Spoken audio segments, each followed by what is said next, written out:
Vanessa and Kwame from MedTech Color. Thanks for joining me today. Thanks for having us. Joe. Exciting time of the year again. We've got the big event coming up in Boston this year, and that always a hit.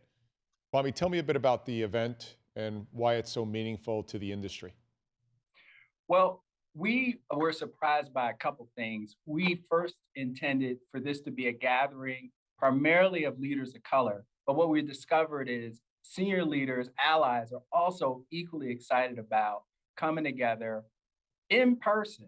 We have some consistent year in and year out participants. Mick Farrell from ResMed, Kevin Lobo from Stryker is always there. And it's a signal that we're on to something that is adding value to the ecosystem.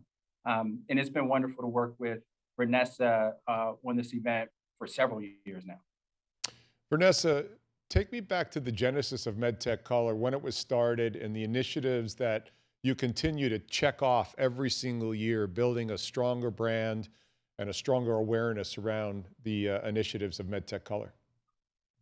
Well, it seems like it was many, many years ago, but it wasn't that long ago. I think we are going into our 5th year of existence in 2023.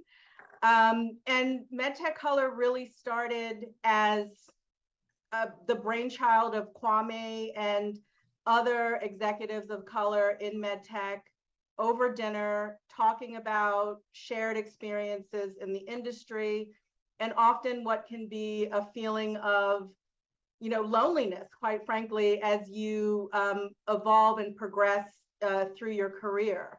And so the goal was to create a platform, a community, spaces where we could connect Black primarily and Latinx professionals in MedTech with each other, where we could highlight the incredible network and pipeline of talent in this industry, and where we could start to invest in the next generation of leaders, and also to drive thought leadership on issues that really affect Black, Brown, and other historically underrepresented communities.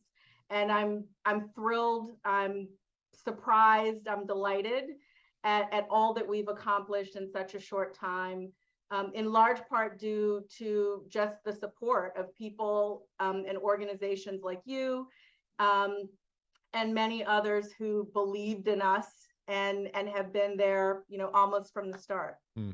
Kwame, I know you had some initiatives when you sat in 2017 at a table with a bunch of your peers who looked like you, right? And you said, bunch of us in the room, but we're not represented in the populace as a whole. What's been some of the biggest surprises over this 5-6 year journey of yours that you couldn't have imagined on that evening in 2017? Well, I will say that we had a modest goal in the earliest days of creating a community. That was really the initial thought. Just get people together so that they couldn't feel that lonely and hopefully nurture each other's professional careers. What we discovered along the way is some of our corporate sponsors are really interested in investing in the next generation of leaders. So we were able to launch a pitch competition and mini accelerator. And not only that, some accelerators wanted access to this talent, this diverse talent. So that was a wonderful outcome. But by far, what really surprised me was Vanessa from the ground up built this amazing program with Netta Hanafi, this collaborative community to diversify clinical trials. That really wasn't on our radar when we first started 5 years ago, but now it's a vibrant and active program with real impact. Vanessa, the clinical trial initiative had not appeared on your initial sort of to-do list. What was the genesis of that? Clearly, we know the lack of representation across a number of types of people, types of races, creeds, colors, backgrounds. How did that come about? I'm curious. Well, FDA, specifically the Center for Devices, had a few years ago launched a collaborative community initiative. And the idea behind these collaborative communities is that the Center for Devices wanted to partner with stakeholders across the healthcare and product development ecosystem to solve problems that were of importance to FDA.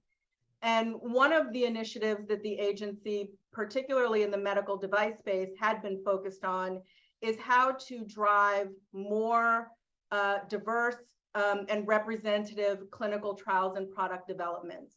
And the issue is that many of the medical devices that are used to treat broad populations of people, to diagnose disease, often are not tested or developed with Black, brown, or historically underrepresented communities in mind. So from a regulatory, from a public health standpoint, FDA recognized that the lack of diversity in clinical trials and product development can actually have and lead to adverse health outcomes. So the agency heard of MedTech Color, was supportive of what we were doing, and they reached out to us to talk about collaborative communities, and we jumped on it immediately through Netta Hanafi and her contacts in the agency. And we set about with a team of volunteers to really try to craft what this collaborative community could be, what our mission would be, who the stakeholders would be.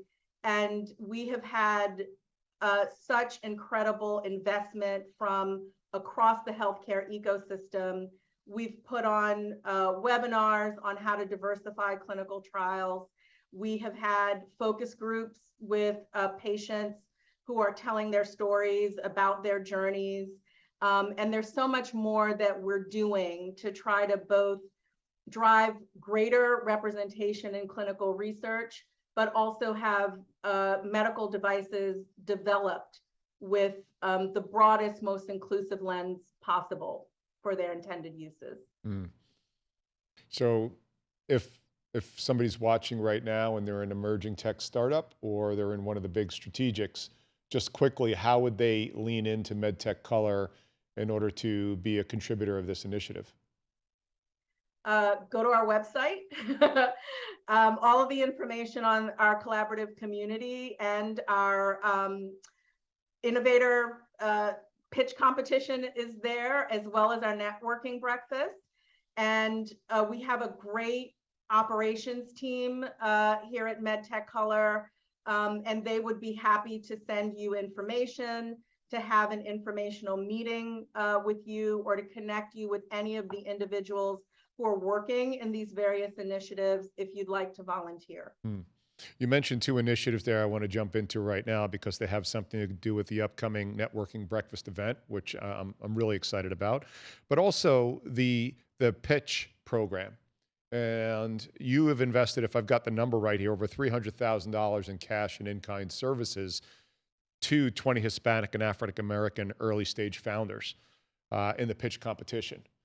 So give me some great memories in the recent past from that. What should we be aware of that this is propagating and moving forward? So what's exciting about these companies is we now know that they're going on to successfully enter into top tier accelerators. We know because they've been hand selected out of our program. They're raising additional capital. They're talking to venture capital firms. So our selection process in many accelerator, we believe, have been a gateway, a catalytic event for them to go on and reach their next meaningful milestone. What's equally exciting is we know they are solving problems unique to their experience in their communities. There's a CEO who was on WIC who developed a platform for tailored foods with health outcomes to provide access for patients on WIC. It's an interesting play on a digital health solution / platform that was born out of her experience. We have maternal health solutions that are top 10 winners, solutions for cardiovascular disease, and the list goes on and on. But the two interesting things, Joe, to me are, one, it's a signal to the broader ecosystem that these are high grade companies that make it to our top 10. And two, they're solving unique problems based on people from different experiences from your typical MedTech CEO. Mm, mm. And Vanessa, the upcoming networking breakfast event that I believe is on Tuesday, October 25th in the morning, that, gosh, the last year's, I don't think I made it. It was a hybrid, but obviously the years before I had been there, it's always one of the standouts from certainly the inspiring presentation, the work that's been done to date with so much more work and opportunity ahead to be done. So shed a little light on that for us, if you will, our audience. Yeah, I mean, the networking breakfast was our first signature event, and we did it in partnership and with great support from AdvaMed at the MedTech conference.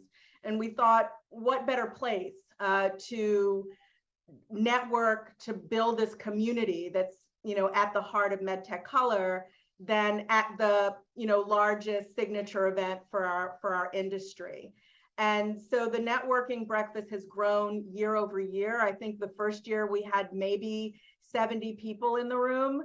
In years past, we've had, over 300 registrants, both virtually and in person, and it just continues to grow. And one of the things that I think I am most proud of in terms of the breakfast is the ability to showcase and spotlight leaders of color in our industry, to give them a platform to share their experiences, and also to create this space where people can see each other. And I really believe that the notion that you can't be what you can't see.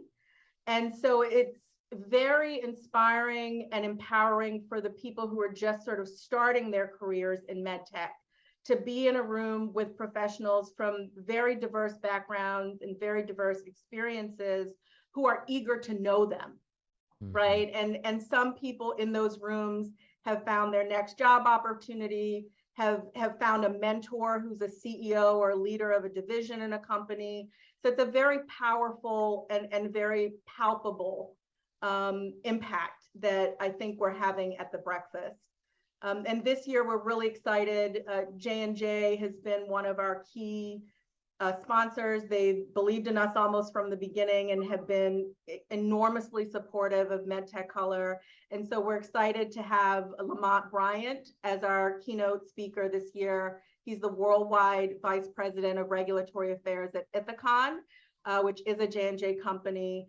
And we're just excited to be able to hear from him, hear his journey, and hopefully to have others inspired by his experience and view on the industry. Kwame, as one of the co-founders of MedTech Color and certainly a grand champion of it, as the next generation comes in, so just either out of university or just out of high school even, and coming into the MedTech industry, and as an underrepresented person in the category, what would be your advice in order to move forward and feel included in that? And what can a person do themselves and not necessarily wait for somebody else to do for them? What can they do for themselves, either with MedTech Color, and what advice would you give them? I think if I had to give one specific piece of advice is find someone 1 or 2 levels beyond where you are and ask to meet them with an agenda. It doesn't have to be a 5-point agenda with a project plan going out for the next year. It can be a courtesy call to introduce yourself and share a little bit about your background and learn a little bit about them. And you'd be surprised where that can go. Quite candidly, I did that very same thing with Michelle McMurray Heath when we were both at the FDA. I asked for a courtesy call, and I'm blessed to have known her for years and received her advice over the years based off of that one courtesy call. And that's what I would advise. And Vanessa, any input from you on that question? I would add to that just leveraging organizations like MedTech Color.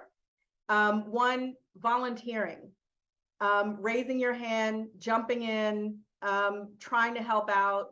People in positions to influence your career, whether it's as a mentor, a sponsor, a future employer, see you in those volunteer roles, and you would be amazed at the kind of organic, meaningful, long-term relationships that are formed from working elbow to elbow with people on something that you're both passionate about.